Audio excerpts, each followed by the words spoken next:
all right? Yeah, lovely. Right. Son. You all set? Yep. Great. There we go. So, I've got you for an hour, Dad. And I've brought these questions so I can get to know you even better. Yeah, right. There Yeah? you go. You ready? Yeah. What's the best piece of advice you've ever received? I think really it's just be nice to as many people as you can on the way up. When did you learn that then? Yeah, yesterday. Yeah. What's the time you laughed so hard you cried?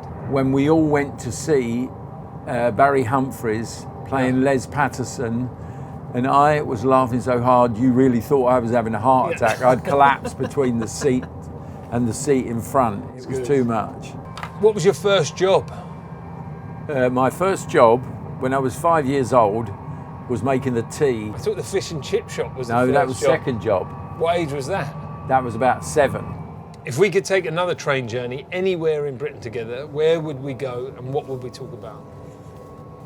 Well, I wouldn't mind doing that journey we did down to Penzance from London when we were doing Britain by bike, and we went on the overnight sleeper, and I don't think we slept at all. We were just chatting all night long, yak, yak, yak, yak, yak. And you were on the top bunk, I was on the bottom bunk, and then all of a sudden there we were, and we were rolling into Penzance first thing in the morning. Yeah. Yeah, that. You've always liked a sleeper, I actually. love sleeper trains. Yeah. If you could send a message to your younger self, what would it be? Work hard, be nice to people, and don't dream your life away. Just get on and do it. How do you think your younger self would view the person you are today, and what would they say about you? I think they would be absolutely astonished. Astonished in a good way.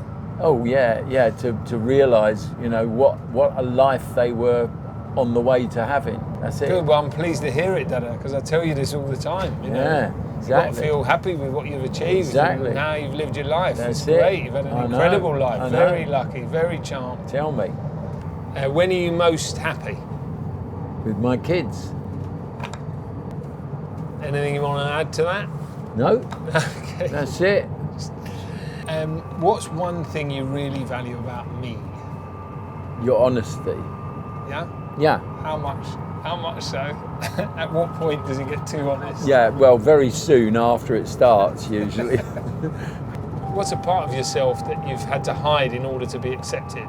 I suppose this whole thing of really underneath it all, there being this rather shy person, and who needed not to be shy, and having to learn to confront things that you're shy of. Being able to walk into a room and not feel shy and not feel you shouldn't be there.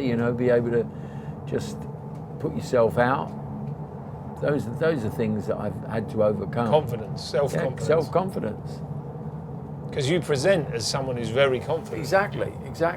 But I think the problem is, without getting too it's like if you're a little boy and your mum leaves you when you're 9 years old, your self-confidence, your self-esteem just goes right down the swanning. That's it. So. Because I growing up, I always thought you were super confident, and it was only when I got older I realised it was an act. Yeah, exactly. So. But now it's got to where it isn't an act anymore. Yeah. I just am. Good. Well, you deserve it. Thank you. What's your biggest regret and why?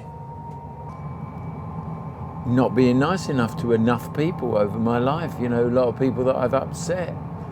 What's something you've always wanted to ask the person you're talking to? Why do you love me so much? Why do I love you so much? I think we've been very lucky to have the relationship we've got. We do, we have been. I think a lot of mums have to do the heavy lifting, as did mine. Yep. And so we got to be friends more than anything. I know, but your mum gave you the spirit that you have, and so people think you're like me. You're like your mum. You drive me insane. I was about to say, I'll tell you, shall I take that as a compliment? Yeah, exactly.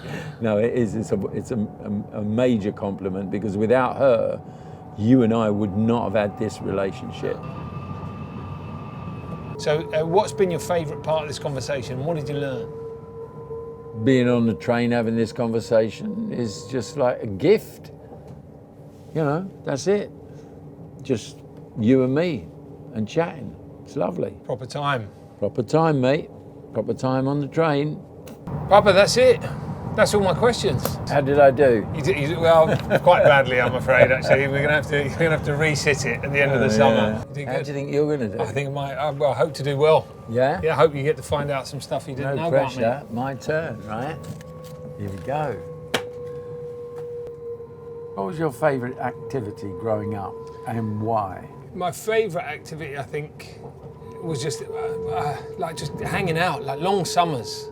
Yeah. Long summer holidays. Up in Scotland. Up in Scotland, like long days, seeing all my cousins, running, going between Granny's house and Auntie Mona's, cycling around, going to the beach, going to the little fun fair when it was in town. What's the best piece of advice you've ever received? Backing yourself. I think backing yourself is the best bit of advice anybody can give you. If you're not prepared to back yourself, then if you don't believe in yourself, nobody else is gonna. No. And like you will inevitably get thrown curveballs in life.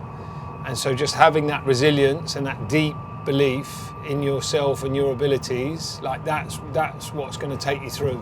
If you could live anywhere in the world for a year, where would you go and why? I think I'd quite like to go and live in Japan for a year. Uh-huh. I think it's just a totally different culture, Yeah. different side of the world, different way of doing things, different language. The whole thing, I think, would be a really kind of radical shift, and I'd like to just take the whole thing in, basically, yeah. Yeah. Who was your childhood hero and why? My childhood hero was definitely John Barnes, a footballer. And I remember just running around in the playground, like saying Barnes is on the ball and he's jinking through people and all the rest of it. And then later, when I did that football show, I got to interview him and meet him, and I totally went to pieces. Really? And I kept on calling him John Barnes, and he was like, "John's fine," and I was like, "All right, John Barnes, yeah, wow." and then there was a problem with the production, and we were just sitting like on the stage together, and I was like, "This is mad." What's a moment in your life when you felt truly proud of yourself? The people who were doing the food in the school at Totteridge. For Grow, the charity. For Grow, the people who were doing the food there in the school, it wasn't good. And so kicking them out and getting chefs in schools to come in, it was a huge thing. It was a huge deal. And Chris, the headmaster, he really went out on a limb for me. Yeah. And I think it was the kind of pivotal moment in changing the kind of food culture in that school, and I feel really proud of that. Yeah, you should. It was quite a moment. And if we could take another train journey anywhere in Britain together, where would we go and what would we talk about? Obviously I've been travelling a lot by train, going and visiting farmers all over the country the last few years, and I really like the coast, like the northeast coastline. Up by Berwick-on-Tweed and up along there. It's really beautiful, and you get a real coastal route. And the same thing actually if you're kicking down towards Devon and Cornwall. Yeah, along the final bit there, along the Devon coast. Yeah, and it's just magical. Yeah. Like you catch that at the right time of day, and like there's nothing better really, It's a perspective you just don't get from any other means of transport. So like watching a movie, right? Yeah, well, you just sit there and there it is. So hopefully we won't be talking about much, we'll just be gazing out the window. Gazing out of that, and What is your earliest memory ever? What happened? I've got memories of this red bike, like it was an Apple bike, and I remember you running along behind me, and then me, obviously like that, when you're getting the stabilisers coming off, and then like turning back and seeing you weren't there, in that kind of moment, that quick flash of panic, and then you're like, actually, I reckon I've got this, and then you carry on, and like there's some of my most vivid memories from when I was tiny. Right. How do you show people that you care about them? Give them a hard time, I think. Generally, I'm doing all right then. No, but like the people I care about the most seem to get it in the neck off me the most. It's terrible. That's it. Thank you very much. But I think just like, I don't know, believing is like the power of like support and motivation and believing in people, like what that can do to you. Like when I remember even just, I remember running the marathon. They tell you specifically, like, get your name on the front of your shirt. And so as you're running along, if you start going slow, people start going, come on, George, you got this, you can do it. And they don't know you from Adam, and they don't know if you're a good runner or not a good runner, but just them believing in you, you're like, yeah, you're right, actually, and you just pick the pace up, and it's quite an amazing force, that. So yeah, just trying to give people who I love, nourish them and support them and show that you're in their corner and try and get them to believe in themselves a bit more.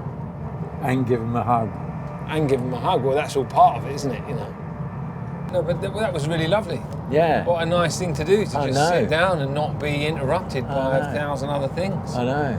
There's very few other places than a train I can think about where you actually get to sit down and talk like this. No, exactly, face to face like this. It's lovely. And there was a few things in there that I didn't know. Really? Yeah. That's another big advantage when you're not on the road. This is like a separate thing, sailing through the countryside. Wonderful, and usually bits that you don't see. Because it makes its own way across the country. And just getting the chance to natter. No, it's lovely, mate. It's lovely. Good.